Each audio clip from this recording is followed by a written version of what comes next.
Boker Tov, Shalom Ubraja, Tov, Jodesh Tov para todos. Hoy Rosh Chodesh Adar, el primer día de Rosh Chodesh Adar. Sheyelanu Lehaim Tovim Shalom, Rosh Chodesh Libraja Lehaim Tovim Shalom. Amén, ve amén. Esta palabra de Torah, como no, lo vamos a decir. De Ilu Ishmat de la señora Perla Bat Simha, la señora Rahel Basada. Ve Nefesh Kol Metei Israel, amén, ve amén. También, por supuesto, Refuah Shlema a todos los enfermos de Clar Israel, la señora Mimba Moshe, la señora Aurora Bat Rahel, la señora Lea Batluna y todos los enfermos de Am Israel, amén, ve amén. Todo. Vamos a tocar un poquito el tema de Purim, y en Purim, como todos sabemos, hay varias mitzvot que cumplir, muy bien, y la tenemos que cumplir tanto los hombres como las mujeres. No hay ninguna diferencia en las mitzvot que tenemos que cumplir. El día de Purim, que es lógicamente Megilat Esther, la noche y el día. Acordarse bien que por la noche tenemos de tiempo para decir la Megilá toda la noche hasta el alba. Después del alba, ya una vez que viene el alba, se acabó y ya corresponde al día siguiente la mitzvah y no tiene tashlumim. Acordaros bien, esto no es como la amidad, que una persona si estuvo incapacitada o imposibilitada, dice dos amidot. Si perdió, por poner un ejemplo, arbit, puede decir dos veces la amidad de shahrit, una por shahrit y la otra por arbit. Pero en este caso la Megilá no tiene reparación, y si una persona no la dijo durante la noche, toda la noche, desde que salen las estrellas después del Ta'anit Esther hasta el día siguiente del alba, entonces perdió esa mitzvah. Lo mismo es al día siguiente, si no lo dijo durante todo el día, que la Megilá, acuérdense bien, el día entero tiene para poder decir la Megilá. Claro está que lo mejor es de decirla. La mitzvah mejor es desde que sale el sol. A partir de que sale el sol, por la mañana es mejor ahí empezar a decir la Megilá. De todas maneras, si una persona no tiene más remedio que decirla un poco antes, pero nunca antes de que sale el alba, nunca antes que eso. Pero si no tiene más remedio que decirla a partir de que sale el alba, pero antes de la salida del sol, porque está imposibilitado o bien porque trabaja en una empresa que le obligan a llegar a una hora que por supuesto no puede estar en la salida del sol para poder decir la Megilá, en ese caso dice la halajá que decir la Megilá es lejatejilá para él, no así para los que la dicen porque así ellos lo prefieren, pero en verdad tendrían tiempo antes de la salida del sol. Eso dice el Bio Yosef, que es Bediabat. Pero eso lo oye la gran mayoría. Yo creo que la decimos después del alba, después del sol, la salida del sol, perdón, porque la tefilá es un poquito más larga, es más cantada y por lo tanto siempre se suele llegar a decir la Megilá después de la salida del sol. Top, ya fe. Por tanto, las mitzvot hemos dicho que son tanto para el hombre como para la mujer. ¿Y cuántas mitzvot hay? Kiriyat Megilá, perdón, la lectura de la Megilá de noche y de día. Matanot la Evionim, Mishloach Manot y la Seuda de Purim. Fe. Acordarse bien que hay que dar los Matanot la Evionim, porque la razón, Matanot la Evionim, es hay que darle a dos pobres distintos, muy bien, dos pobres distintos, un dinero, se les suele dar dinero. Ya entraremos más en la halajá de lleno, estoy haciendo un pequeño resumen. Bien, para llegar a un propósito que quiero contar sobre el tema de la persona de Mishpatim relacionado con el día de Purim. Una de las necesidades, o mitzvot, mejor dicho, más que necesidad, una de las obligaciones que tenemos es darle a los pobres regalos. Mejor darle dinero y que ellos hagan lo que quieran con ese dinero, ya fe. Ahora, otra mitzvah es la seudá de Purim. La seudá de Purim tenemos que darle a estos pobres para que ellos también tengan para poder hacer la seudá. Y es preferible, dice la halajá, que una persona tenga menos comida o menos surtido, vamos a llamarle así, en su mesa el día de Purim a la hora de hacer la seudá, y que ayude al semejante para que él también tenga, a que uno tenga una mesa muy llena de todo lo bueno, que así tenga todo Am Israel y el mundo entero. Bien, todo el mundo tiene derecho y merece que tenga sus mesas bien llenas de todo lo bueno, Be'ezrat Hashem Yitbaraj. Pero en un caso que haya alguien que necesite y uno tiene que privarse un poco de algunos artículos para poder ayudar, es preferible eso a tener una mesa con muchos o mucha variedad de comida, bien, en lugar de ayudar al prójimo. Porque ayudar al prójimo, mire, la Torah, y aquí es donde yo quiero llegar realmente, siempre es verdad que se habla muy mucho del prójimo, del prójimo, del prójimo, está bien, ¿verdad? Pero nunca podremos llegar a un punto en el cual podamos entender verdaderamente cuán importante es para Akadosh Baruj Hu el semejante. Habla tanto y tanto la Torah, repite tanto y tanto Hashem Itbaraj el tema de Ben Adam la Haveró, hasta el punto que la parashá de Mishpatim, si se han fijado bien, esta que pasó, que viene justo después de Matan Torah, justo después de el recibimiento de Bnei Israel, de la Torah Kedoshá. Y si ustedes se han dado cuenta, Ve'ele a Mishpatim empieza la siguiente parashá. Y estas son las leyes. Cuando la Torah empieza con la palabra Ve'ele y no L sin la Vav, es que es una continuación de lo anterior. Cuando no tiene la Vav, si hubiera la Torah empezado con la palabra L a secas sin la Vav, entonces eso quiere decir que está tratando un tema nuevo que no tiene nada que ver con lo concluido anteriormente. Pero el caso de la parashá de Mishpatim no es así. Allí empieza con la Vav, VL. Quiere decir que tiene una continuación de la Matan Torah, de la entrega de la Torah. ¿Y cuál es esa continuación? Hay muchas explicaciones, pero vamos a dar una. Si se fijan bien, empieza la Torah hablando del Ebed Ibrí, habla de un esclavo, del esclavo judío.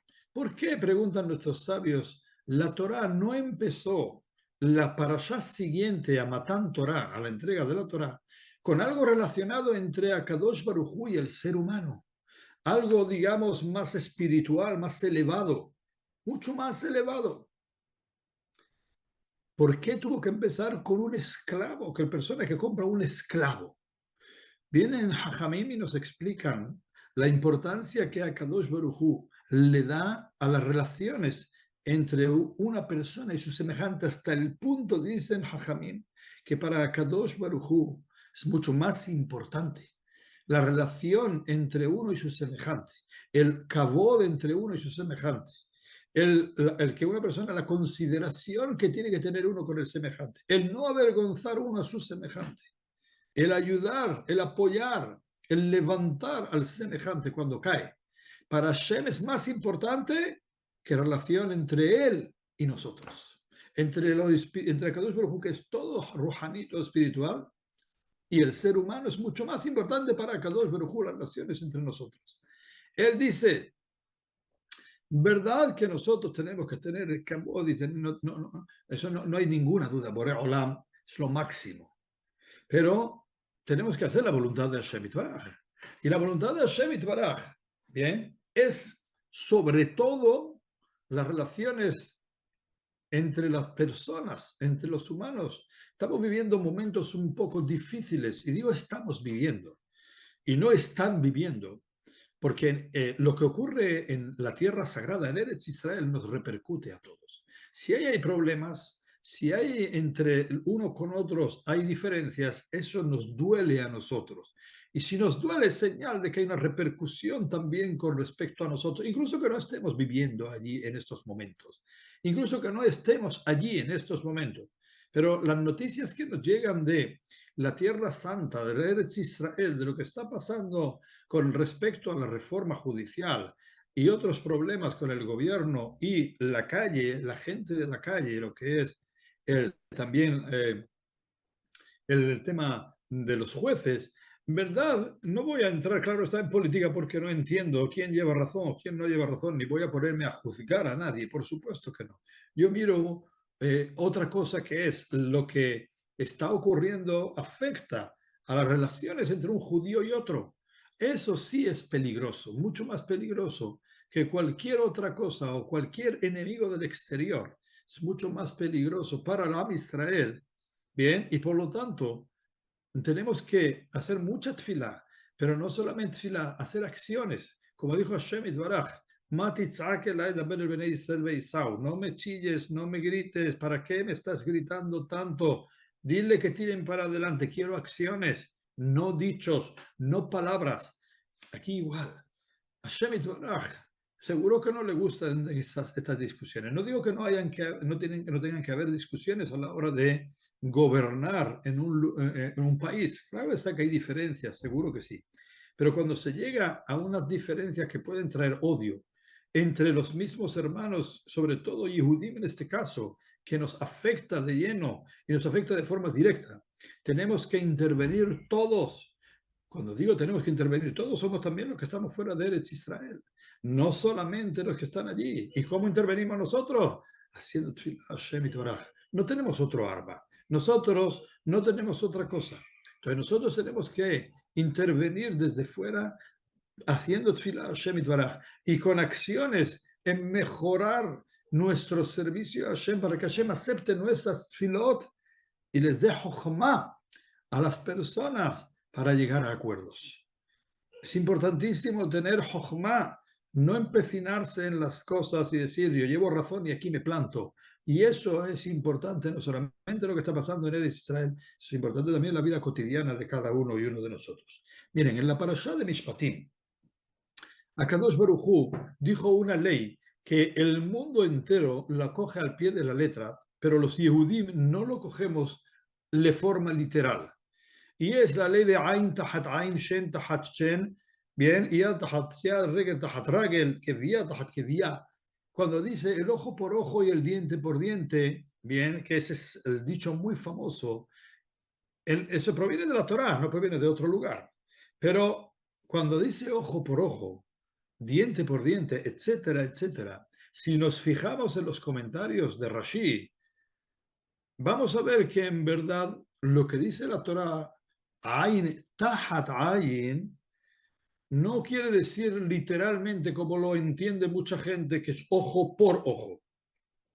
Primeramente, escuchen bien, si hubiera sido ojo por ojo, la Torá en verdad tendría que haber escrito Ayin, bien, no Tahat Ayin, Be'ad Ayin tenía que haber dicho. Eso es ojo por ojo. Ayin Tahat Ayin es ojo debajo del ojo. Literalmente es así. Bien, no sé si ustedes se han dado cuenta. Hay un libro llamado Birkat David que lo explica muy bien. El Gaón de Vilna, Zecher Tzadik Vekadosh Libraja, nos explica algo precioso, Behemet, Behemet, de verdad bello. Tahat quiere decir debajo o bajo. Muy bien. Ahora, si nosotros nos fijamos en la palabra, la primera que la Torah menciona, Ain, bien, Ain se escribe como con una Ain, con una Yud y con una Nun. Si nos fijamos qué hay debajo de esas letras, la que le sigue, la que está luego debajo de ella, que es la que le sigue a la Ain, viene la P. La otra que compone la palabra Ain es la Yud. ¿Cuál es la que le sigue? La Jaf. Y la última que compone la palabra Ain es la Nun. ¿Cuál es la que le sigue? La Samech. Oh.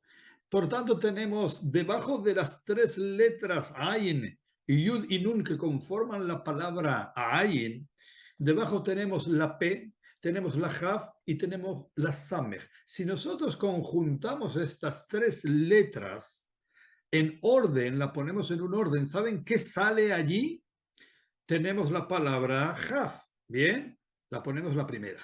Tenemos la palabra Samech, la ponemos en medio. Y tenemos la palabra P, la ponemos al final. ¿Saben cuál es la palabra que al final sale? Perdón, las letras, hemos dicho Jaf, Samech, P. ¿Saben qué letra nos sale? Mejor dicho, ¿qué palabra nos sale? La palabra Kesef. ¿Sí? Háganlo en sus casas, cojan un papel y un lápiz y pongan la palabra que sigue, la que está debajo de cada una de las letras que componen la palabra Ain, y al final las que salen las ponen en orden y podrán sacar de ahí la palabra kesef. Kesef quiere decir dinero. Y el Gaón de Vilna dice, de allí aprendemos o hay una alusión en la Torá que cuando dice la palabra ayin, tahat ayin, ojo, es debajo, cuando una persona le saca a otro un ojo, ¿cuál es el castigo? No sacarle el ojo a ese que cometió esa infracción, sino que tiene que pagar con dinero el daño que hizo. ¿Verdad? Que una persona diría, oye, pues es más lógico que pague con su mismo ojo en lugar de dinero, que él sufra lo mismo. Kadosh Baruj Hu dijo que no era así. Entonces, si es como nosotros estamos diciendo, como Rashi, mejor dicho, dice, como el Gaón de Vilna nos trae la prueba, ¿por qué, preguntan nuestros sabios, por qué en lugar de poner la Torah, Ain, Tahat Ain, que tengamos que aprender de la palabra Tahat, que allí se saca y hay una alusión a que se es dinero y todo eso, por parte del Gaón de Vilna, otros lo aprenden de otro lugar, o de otra manera, ¿por qué no va directamente al grano a Kadosh Baruj Hu y nos enseña directamente o nos pone directamente que cuando una persona saque un ojo, Yeshalem Nezek Bemamón, por poner un ejemplo, o Bekesef, que coja y que pague el daño con dinero? ¿Por qué no lo pone directamente a Hashem? De hecho, escuchen bien, cuando una persona daña a otra persona, en el caso este que estamos hablando, hay que saber que no solamente le paga el daño de lo que es el ojo, luego el Bedín ya calcula cuánto es el daño. Uno puede decir, bueno, ¿y cuánto es lo que hay que pagar? Es verdad que eso lo calcula el Bedín, una persona, cuánto valdría en el mercado un esclavo, una persona con un ojo, y cuánto valdría con dos, y entonces ya sacan la conclusión de cuánto es lo que la diferencia, cuánto tendría que pagársele a la persona esa. Pero no solamente eso es lo que tiene que pagar, hay otros daños que también tiene que pagar la persona que daña o que saca un ojo. En el caso estamos hablando del ojo, que de ahí saca el Gaón de Vilna, porque los demás dichos, Shenta Hashen, ¿verdad? Que no coinciden las letras o las palabras con las letras de Kesef. Pero el Gaón de Vilna dijo que la Torá, con la primera palabra de Ain, de ella, aprendemos para el resto de palabras. Bien, incluso que las otras no coincidan. Pero como coincide la primera, esa es la alusión y de ahí aprendemos para el resto. Ahora, no solamente pagaba por eso, a Kadosh Baruj Hu tenemos que saber que no deja de la mano de nadie o desamparado a una persona que se le hace un daño. Había que pagar también otros daños que se le causaba a esa persona que se le sacaba un ojo, como por ejemplo el zahar que se le hacía, la aflicción que se le hacía, lo que es la vergüenza que esa persona pasaba, lo que es el tiempo que tenía que estar encamado y no podía trabajar. Muy bien, no es que había en aquellos tiempos, no había seguridad social, que una persona cuando se da de baja, está un trabajador, se da de baja y sigue cobrando. No había eso en aquellos tiempos. Y por lo tanto también había que pagarle el tiempo que esa persona, bien, tenía que estar de baja, vamos a llamarle laboral, había que pagarle. Y otras cosas más. Quiere decir que no es que así como así, la persona que dañaba cogía ahí, se iba, como aquel que dice, sin pagar un precio por ello. Ahora bien, la pregunta, volvemos a lo mismo. ¿Por qué a Kadosh Baruj Hu no puso directamente el pago que había que hacer, sino que tenemos que aprenderlo de alguna que otra manera? Tienen que venir Jajamim a decirnos que esa no era la intención de Hashem, que había que sacarle un ojo, sino que hay que pagarlo con dinero. Jajamim dicen algo muy importante. La persona, Akadosh Baruj Hu quiso que la persona no creyera que es que soluciono los problemas o soluciona a una persona el daño que hace, así como así, cojo, toma, aquí tienes dinero y se acabó. No. Kadosh Baruj Hu quiso que la persona pensara por un momento que en verdad, si es que no viene la Gemara, en verdad tendría que haber sido así, si es que la Gemara no viene a enseñarnos cómo tenía que ser, en verdad tendría que ser así, Y la persona debe de pensar que eso es lo que tendría que haber pagado con su propio ojo el hecho de que de haber dañado sacándole el ojo a su semejante. Ahora bien, ¿cómo entendería una persona eso? A través de este ejemplo lo podemos ver. El Ben Ish Hai lo trae de una manera contándonos una historia, no es real, pero para que lo entendamos. Dice que había una vez un rey que tenía a su príncipe, a su hijo, que era el futuro rey. Y como todos sabemos, bien, el futuro rey tiene que tener unos modales. Yo creo que eso lo entiende todo el mundo. Mucha gente en muchos lugares creen que un rey o un príncipe tiene que ser como todo el resto. Y vemos que Hashem no opina de esa manera. La gente puede opinar lo que quiere, lo que quiera o lo que crea conveniente, está muy bien, pero Hashem no opina de esa manera. De hecho, vemos que la halajá trae que Melech Shemahal al Kevodó, Kevodó eno mahul. Un rey que perdona su honor no es perdonado. ¿Qué quiere decir? No puede, él no tiene derecho a perdonar su honor. Está el resto de los ciudadanos obligados a darle cabod al rey. ¿Sí? Ahora, y el rey dice, bueno, ¿sabes qué? No, venga, no pasa nada, yo cedo. No, señor. Un padre sí. Un padre o una madre que cede su cabod a los hijos, bien, se puede. Pero un rey no. Y por tanto, vemos que hay una diferencia y hay un estatus, por supuesto, y un cabod que se merece el rey por el estatus que Hashem lo puso ahí, le puso a él. Ya fe.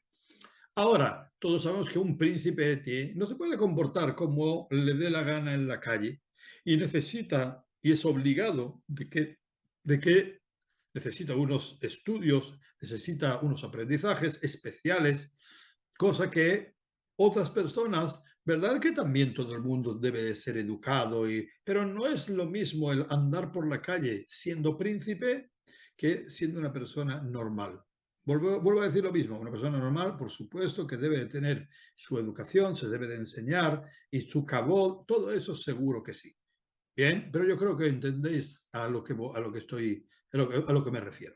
Entonces, este rey contrató, mejor dicho, a una persona muy, muy, muy especializada en todo el tema de educar a príncipes y estuvo educando a este príncipe durante cierto tiempo, hasta que llegó el momento en el cual le dijo al rey, señor rey, su hijo ya está preparado. Bien, y gracias a Dios he visto en él unos avances impresionantes y Baruch Hashem en un momento dado ya estaría preparado incluso para gobernar. Oh, ya femeo, muchas gracias, le paga el servicio. Y le dijo, al día siguiente viene este señor y le dice, mire señor rey, se me olvidó una cosa que le pido por favor, si a usted no le molesta, que venga su hijo conmigo, van a ser pocas horas lo que lo voy a entretener y hay algo que se me olvidó de enseñarle. ¿Cómo no? Con mucho gusto, claro que sí. Coge, él le dice a su hijo, al príncipe, mira, vete con el educador, ¿cómo no? Se va con él. Escuchen bien ahora lo que hace el educador. Se va a un cuarto solo, no hay nadie. El educador de pronto empieza a pegarle. Empieza a pegarle, a pegarle, a pegarle, y el otro chillando, el príncipe, ¡ay, qué daño me hace, por favor, déjame! Y el otro dándole, y dándole, y dándole latigazo, y el príncipe gritando, el pobre al final, le dio una paliza que lo dejó, la verdad, como se suele decir, morado. Bien, todo este príncipe llega con su papá, y el papá que lo ve, que está todo con moratones, dolorido, encorvado, encogido de dolor, le dice, mi rey, ¿qué te pasó? Le dice, el príncipe le dice, ay papi, me ha dado una paliza al educador. ¿Cómo? ¿Que te ha dado una paliza al príncipe, al hijo del rey? ¿Cómo ha tenido la osadía de hacerle eso? Cogió, lo mandó llamar y le dijo, ¿sabes qué? Lo mandó que lo colgaran, a que lo colgaran. Oh, cuando se tranquiliza un poco el rey para meditar y dijo, vamos a ver, no tiene lógica, este es un hombre educado, este es un hombre que prepara príncipes, este es un hombre que tiene modales, y no tiene lógica lo que ha hecho. Tiene que haber una explicación. Quiero saber cuál fue la razón por la cual le hizo eso al príncipe, ni más ni menos, sabiendo que se jugaba lo que se jugaba. ¿Qué pensaba? ¿Que se iba a ir sin que le castigara y un castigo duro? Oh, lo manda a llamar y le dice, dígame una cosa, ¿qué razón tuvo usted para hacer eso conmigo? Le dijo, mi señor rey, probablemente lo que hice con su hijo fue la mayor lección que le di a su hijo, y eso es lo que mejor le va a acompañar cuando llegue el momento de gobernar.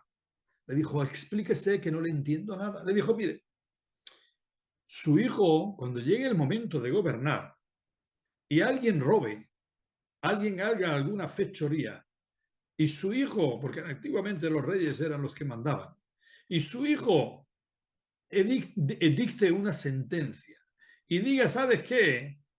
A ese tienen que darle 100 latigazos. ¿Sabes qué? Por cuanto que él nunca sintió el dolor, no va a importarle decir 100, 50, 70, 80, 90, los que sean, para darle al prójimo, porque no sabe qué se siente. No se sabe qué se siente cuando a uno le golpean, cuando a uno le pegan. Y por tanto, no va a ser benevolente, va a ser muy ligero a la hora de emitir veredictos. Yo le enseñé qué se sufre cuando es golpeado uno, cuánto duele cuando a uno lo golpean, para que cuando llegue el momento de gobernar y de tener que emitir cualquier veredicto sobre cualquier persona, que lo tenga muy en cuenta antes de decir cuántos latigazos hay que darle, porque él va a saber cuánto duele los latigazos en el cuerpo de uno mismo. Entonces el rey vio la sabiduría de este hombre, de cómo Behemet lo que hizo no fue por dañar al hijo, sino por enseñarle, que le dio un abrazo inclusive a ese señor. Akadosh Baruj Hu quiso que la persona sienta como si él fuera que le sacaran el ojo. Si Akadosh Baruj Hu hubiera puesto directamente que cuando uno le saca el ojo al otro, vale, pagas con dinero y se acabó, la persona no sentiría el dolor del otro. Sin embargo, cuando Hashem Itbaraj puso lo que puso en la Torah y una persona lee eso y una persona comete esa transgresión, de entrada uno siente que a él le tendrían que hacer exactamente lo mismo, ayin tahat ayin, ojo, como suele decir la gente, por ojo. ¿Verdad que no quiere decir literalmente por ojo? Porque como dije antes, para eso tendría que haber dicho la Torah ayin be'ad ayin, no tahat ayin. Sin embargo, bien, la persona en sí tiene el concepto de que es ojo por ojo. Dice Hashem, yo quería o yo quiero que la persona de primera sienta que en verdad a él tendría que habérsele sacado el ojo. Y antes de cometer una infracción, bien, se lo va a pensar dos veces antes de levantar la mano hacia otro yehudí o hacia cualquier otra persona. Por lo tanto, Akadosh Baruj Hu lo que vino con estos escritos de forma, digamos, no tan expresiva, no expresiva, sino tan abierta para que entendamos, tuvieron que venir Jajamim a decirnos cuáles fueron las intenciones de la Torah de Hashem Itbaraj, era precisamente para enseñarnos a cómo comportarlo y a cómo sentir el dolor del semejante. Es muy importante que un yehudí sienta el dolor de otro yehudí.